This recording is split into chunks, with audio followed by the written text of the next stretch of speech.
Post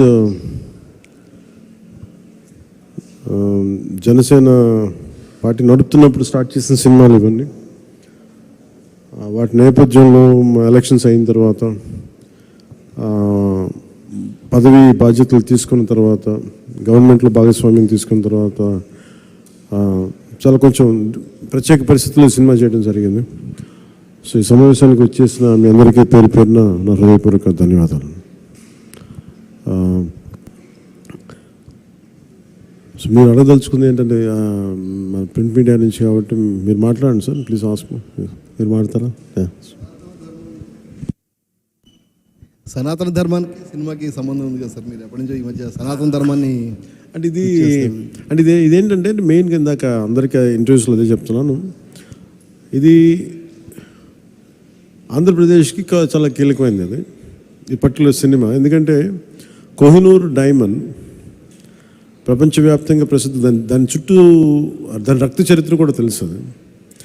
అలాంటి Kohinoor diamond మన విజయవాడ కృష్ణానది తీరం దగ్గర మనకున్న కొల్లూరు ఒకప్పుడు వజ్రాల గనులు ఉండే అక్కడ దొరికిన వజ్రం. అలాగే మన మచిలీపట్నం విపరీతమైన అంతర్జాతీయ స్థాయిలో ఎక్స్పోర్ట్ ఇంపోర్ట్కి లావాదేవీలకి చాలా నిలయం అది. సో అలాంటి చోట జరిగే కదా ఇక్కడ జరిగిన ఈ కోహినూర్ వజ్రం వెళ్ళి ఫైనల్గా కులీ కుతుబ్ షా నుంచి మొఘల్ ఎంపరర్ దాకా వెళ్ళి మొఘల్స్ పాలనలో దట్టు ప్రత్యేకించి ఒక నియంతగా ఉన్న సొంత తమ్ముడిని కూడా సొంత అన్నయ్యని కూడా చంపి దారా సిక్కుని చంపేసిన ఔరంగజేబ్, తండ్రిని ఖైదులో పెట్టించిన ఔరంగజేబ్, అలాగే హిందువుగా బతకాలి అంటే పన్ను కట్టాల్సిన సమయం అలాంటి పరిస్థితుల్లో తీసుకొచ్చి దేవాలయాలు కూల్చేసిన ఔరంగజేబ్, అలాంటి ఔరంగజేబ్ ఆసీనుడైన ఆసనం మీద నెమలి సింహాసనం మీద ఉన్న కోహినూర్ని హీరో పాత్ర ఇవ్వబడుతుంది, అది తీసుకురమ్మని అది అసైన్ చేయబడతారు. సో అది నాకు ఇంట్రెస్టింగ్ అనిపించి సినిమాని ఒప్పుకోవడం జరిగింది. ఇది దాదాపు 3-4 సంవత్సరాలు క్లోజ్ టు 5 years పట్టింది. 2 కరోనా వేవ్స్ బాగా ఇబ్బంది పెట్టినాయి. ఫైనల్గా వచ్చేటప్పటికి మన మ్యాన్ మేడ్ డిజాస్టర్ గత ప్రభుత్వం చేసిన సమయంలో కరెక్ట్గా సినిమా చేద్దాం అనుకున్న సమయంలో చంద్రబాబు గారిని చేసేయడం, నన్నేమో వైజాగ్లో ఇబ్బందులు పెట్టేయటం, వీటన్నిటిలో చాలా డిఫికల్టీస్ వచ్చింది సినిమా పూర్తి చేయడానికి. ఫైనల్గా గవర్నమెంట్ మారిన తర్వాత చేద్దాం అనుకుంటే చేసే టైంకి అడ్మినిస్ట్రేషన్ 6 months తర్వాత కరెక్ట్ ఇక్కడ ఈ ఆఫీస్కి ఈ క్యాంప్ ఆఫీస్ కొత్తపేట దూరంలో ఉన్న ఈ మిడ్ వ్యాలీ ఏరియాలో సెట్ చేసి రోజుకి కుదిరినప్పుడల్లా 7 to 9 మార్నింగ్ షూటింగ్ చేస్తాం. ఎప్పుడన్నా సండేస్ కుదిరితే ఒక రోజు ఒక 9 గంటలు చేయటం అలా జరిగింది. సో ఫైనల్గా సినిమా ఫినిష్ పూర్తయింది. ఈ కైండ్ ఆఫ్ యాక్షన్ అడ్వెంచర్, అలాగే ఈ చారిత్రాత్మక నేపథ్యం కాబట్టి కొంత జిజియా మీద ఒక రివోల్ట్ ఎలా ఉంటుంది అంటే ఒక హిందూగా నువ్వు వెళ్తున్నాలంటే క్యూలో నుంచొని for being Hindu you have to pay tax. So అలాంటి ఇంట్రెస్టింగ్ ఎలిమెంట్స్ ఉన్నాయి. And it's more of a wholesome entertainer తప్ప దీంట్లో ఏ విధంగా పొలిటికలైజ్ అనేది ఏముండదు. ఇట్స్ ఫ్యామిలీ ఎంటర్టైనర్ కాదు. ఇది నేను చేయటం వల్ల దీనికి ఇంకేదైనా రంగులు ఆపాదించబడతాయో నాకు తెలియదు కానీ బట్ నేను మటు సినిమా చేసినప్పుడు it is beyond politics. So దాంట్లో ధర్మం అనేది ఒక ఎలిమెంట్.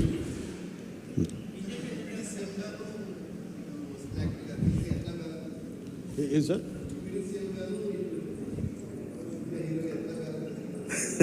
Quiet challenge. ఇందాక కూడా ఎవరు ఇంటర్వ్యూలో అడుగుతూ ఉన్నారు, మీరు మేడం మీరేనా అడుగుతా అంటే సినిమాల్లోనూ ఒకటే చాయిస్ ఉంటుంది, either films or politics at this stage అంటే I said I opted for politics. I opted for not cinema, politics. So అందుకని నా ప్రయారిటీ పాలిటిక్సే అడ్మినిస్ట్రేషనే పెట్టి నాకంటూ కొంత టైం అనుకున్నప్పుడు దాన్ని బట్టికే కేటాయించడం జరిగింది. అట్లా సాధించాను. ఏ సినిమాకి చేయని విధంగా ఫస్ట్ టైం ప్రమోషన్స్లో దిగారు మీరు. అండ్ ఇది చాలా ప్రత్యేక పరిస్థితులు ఉన్నాయి సార్. నేను మామూలుగా అయితే చేయను. అంటే నా వల్ల నిర్మాతలు నష్టపోయారు. అది కూడా ఎలా నష్టపోయారు, 1 corona, 2 natural disaster, 2 natural disasters, ఇంకోటి man made disaster, administration disorder, ఇక్కడ పొలిటికల్ ఇది ఇక్కడ. సో 3టికి నిర్మాతలు బలైపోయారు. సో దానికి నేను ఒక నైతిక బాధ్యత వహించి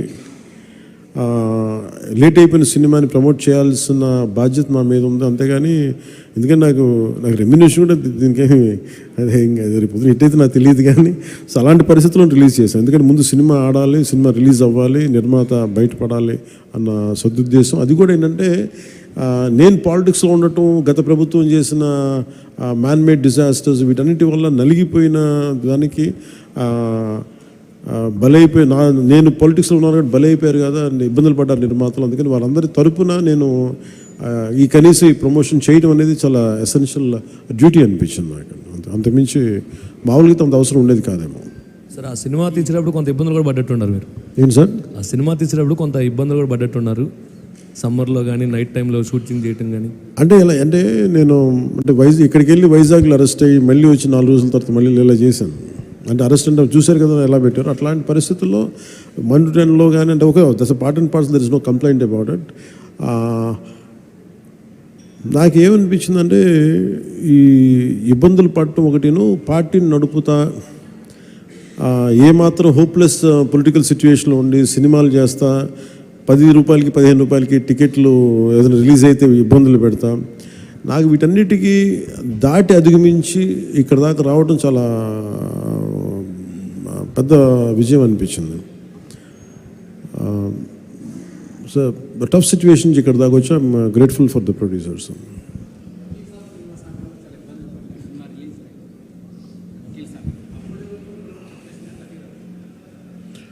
అంటే అన్నీ ఆర్గానిక్ ఉంటాయి కదండి, ఏదన్నా సహజంగా ఉంటాయి, కొన్ని ఇబ్బందులు ఉంటాయి, జరుగుతూ ఉంటాయి.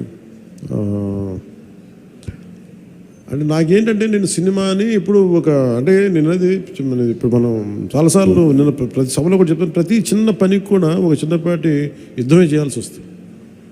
అంటే ఏది కూడా ఒక బస్సు ఎక్కాలంటే ప్రతి సగటు మనిషి చిన్నపాటి యుద్ధం చేసే వెళ్ళాలి, ట్రైన్లో వెళ్ళాలంటే చిన్నపాటి యుద్ధం చేసి సీట్ సంపాదించాలి. అలాగా ఒక సినిమా చేయాలన్నా ఏం చేయాలన్నా ఒక సంఘర్షణ లేకుండా ఏముండదు. అందుకని సంఘర్షణ జీవనంలో భాగం అయిపోయింది తప్ప నేను పర్సనల్గా నేను ఇవన్నీ సహజం అనుకుంటాను. అంతకుమించి will move on, but how well we can stand out, ఎలా నిలబడగలం దాని మీద ఉంటుంది ఆలోచన.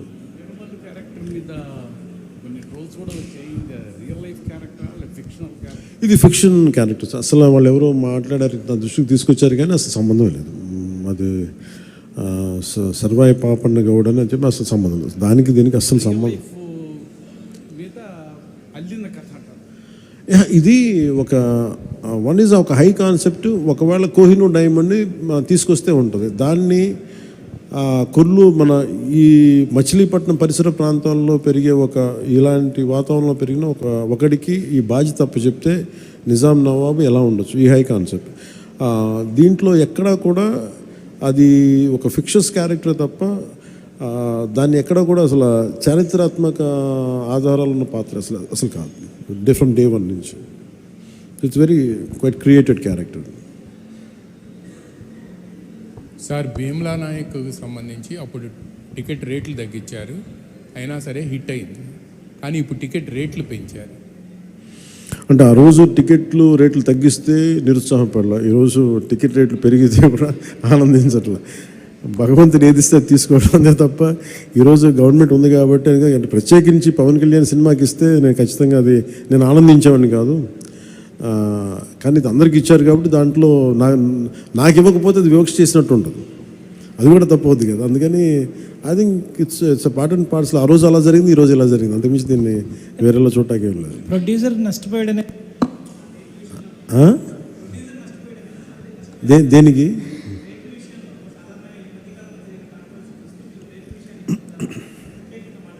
మళ్ళీ వినిపించట్లా? రేట్ల విషయంలో సినిమా టికెట్స్ రేట్ల విషయంలో ఖచ్చితంగా నేను నష్టపోయాను, నిర్మాతలు నష్టపోయారు. ఒక 5 రూపాయలు రావాల్సిన చోట రూపాయి వస్తుంది, దట్స్ ఓకే అనుకున్నాం. భగవంతుడు ఈరోజు మనకి ఇచ్చిన రూపాయితో తృప్తి పడదాం, ఖచ్చితంగా నష్టపోయాం, బట్ దట్స్ ఓకే. ఎందుకంటే వాళ్ళు వచ్చిన సంస్కృతి ఎలాంటిది, ప్రత్యర్థికి కోపం ఉంటే చీని చెట్లు నరిగేయటం, బత్తాయి చెట్లు నరిగేయటం ఆలోచన విధానం. అలాంటి వాళ్ళకి ఆర్థిక మూలాల మీద కొట్టడం సహజం కాబట్టి, అది మనం యుద్ధంలో దిగాం కాబట్టి, మనం పొలిటిక్స్లో ఉన్నాం కాబట్టి part and parcel, that's will take it forward. దాన్ని వెనకడిగే తీసలేదు, దాన్ని part and parcel we have to accept it.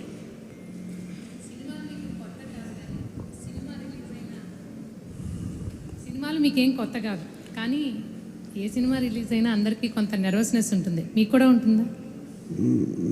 నాకు నిండా మునిగినోడు చలి అని చెప్పండి. కానీ బాధ్యత ఉంటుంది. అంటే సినిమా బాగుందంటే ఆనందిస్తాను, బాగలేదంటే ఓకే ఏం కరెక్ట్ చేయాలని ఆలోచిస్తాను, అంతే తప్ప. ఎందుకంటే ఎందుకు నాకు నర్వస్నెస్ ఉంటుంది అంటే చేసేటప్పుడు చాలా ఒళ్ళు దగ్గర పెట్టుకుని చేస్తాను. నేను సినిమా బాగలేదని కూడా ముందే చెప్తుంటారు, బాగలేదు ఇబ్బందులు ఉన్నాయి చూసుకోండి. అందువల్ల నాకు ఏంటంటే నాకు గిల్ట్ ఉండదు బేసిక్గా. ఇప్పుడు మెచ్యూరిటీ వచ్చి ఎప్పటి నుంచో మూవీస్ తీస్తున్నారు, ఇప్పుడు మీరు అలా అనుకుంటున్నారా? మొదటి నుంచి కూడా అలాగే ఉండేవాళ్ళు? దీనికి నేను సమాధానం చెప్పాను. మీరు కావాలంటే నా ఇంటర్వ్యూస్ చూసుకోండి, బిఆర్ రాజు గారితో ఉంటాయి. ఆ ఇంటర్వ్యూస్లో నేను ఇప్పుడు ఏం మాట్లాడినా అవే ఉంటాయి. అందుకని ఉదాహరణకి తొలి ప్రేమ తీశాను. తొలి ప్రేమ షూటింగ్ చేసినప్పుడు సినిమా అయిపోయి రిలీజ్ అవుతుంటే నేను కూర్చొని అక్కడ ఒక్కనే కూర్చున్నాను.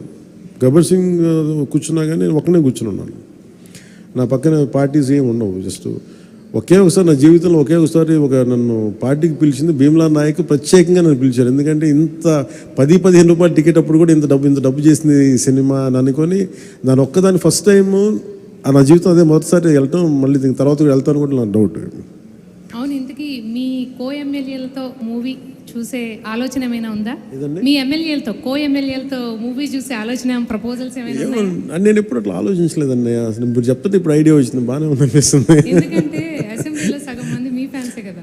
మేము మా ఎమ్మెల్యేస్ అందరికీ, మా కూటమి ఎమ్మెల్యేస్ అందరికీ ఖచ్చితంగా దీన్ని ప్రత్యేకమైన షో అయితే వేస్తే వాళ్ళు కోరుకుంటే ఖచ్చితంగా, అంటే నేను ప్రమోట్ చేసుకునే ఇబ్బందిగా ఉంటుంది కానీ ఖచ్చితంగా వాళ్ళందరూ అడిగితే మన హరిప్రసాద్ కానీ ఖచ్చితంగా I think will organise an exclusive screening for them. అందరికీ మనసులో ఉంది కానీ బయటకు అడగలేకపోతున్నారు. సో మీ ద్వారా వచ్చింది కానీ ఖచ్చితంగా నేను అడ్రస్ చేస్తాను. Thank you.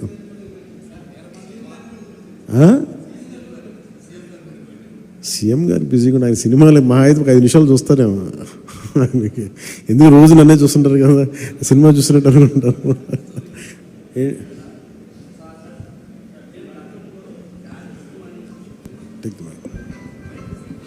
హలో, జానీ సినిమాని గతంలో మీరు డైరెక్ట్ చేసి ఆ టైంలో కొంత ఫ్లాప్ అనే ఇబ్బందికరమైనటువంటి వాతావరణాన్ని కలిగించుకున్నారు.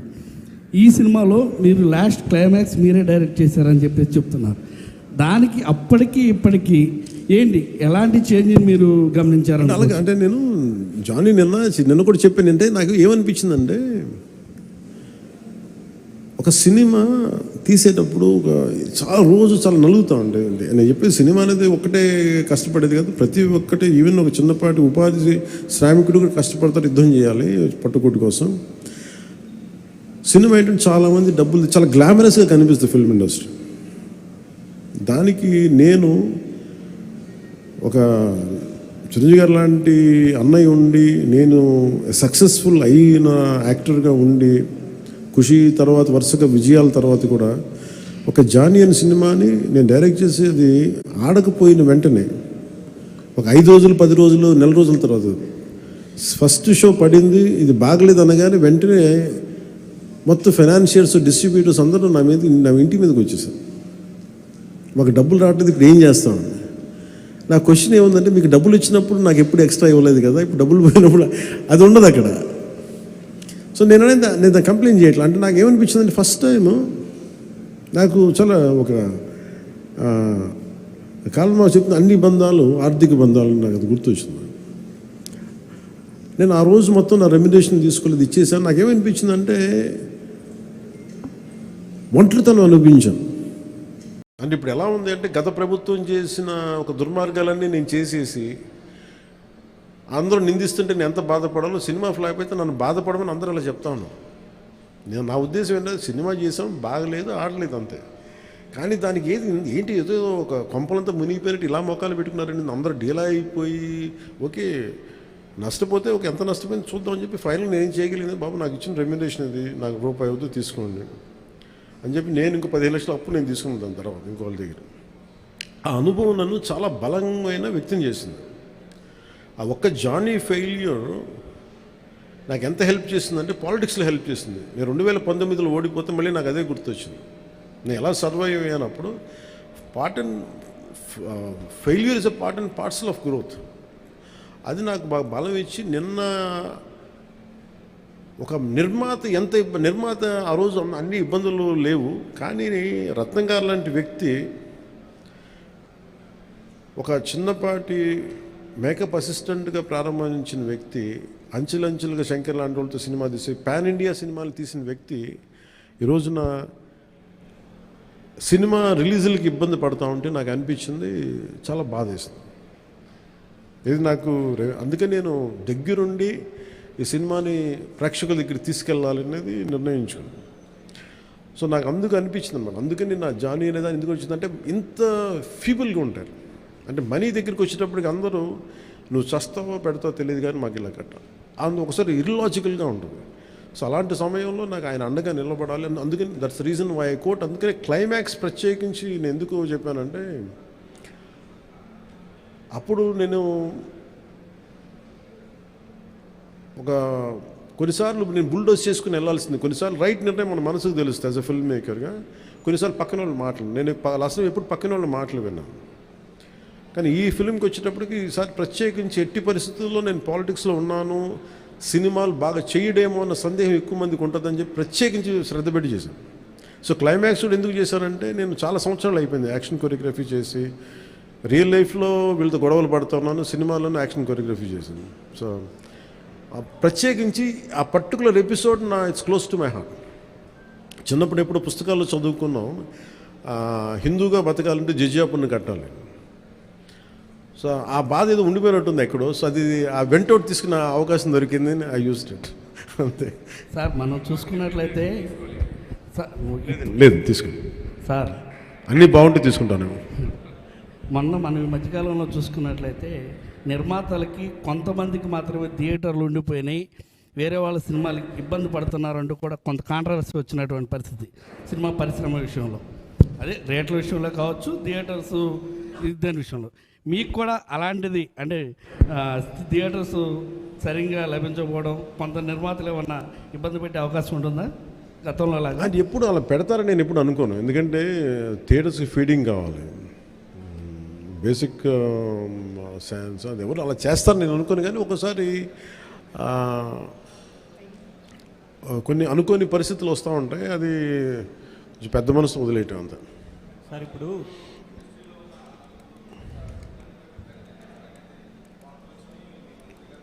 నేను ఎప్పుడు అనలేదు ఆ మాట. నేను అన్నారా, రాశారా? Okay welcome. So thank you sir. Ma'am, this movie is going to be?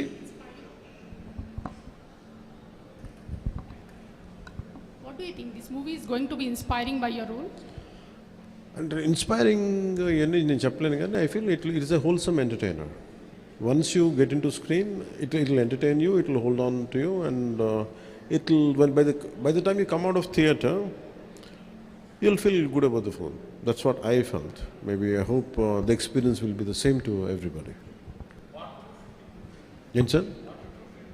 Part 2 20% shooting chesam. We had done 20 to 30%.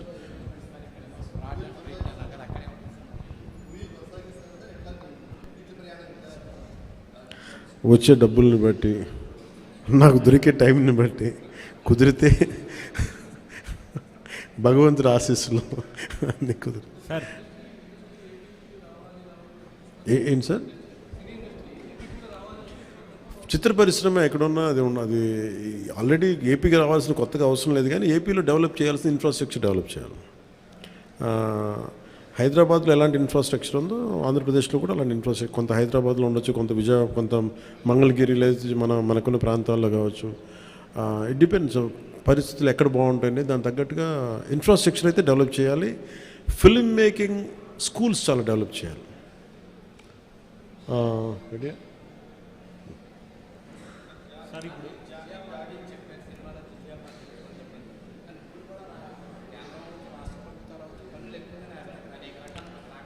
ఆ పన్నుల గురించి ప్రత్యేకించి ప్రస్తుతం ఓన్లీ హరిహర వీలమల జిజియా పన్ను గురించి మాట్లాడుకుందాం. So thank you all of you.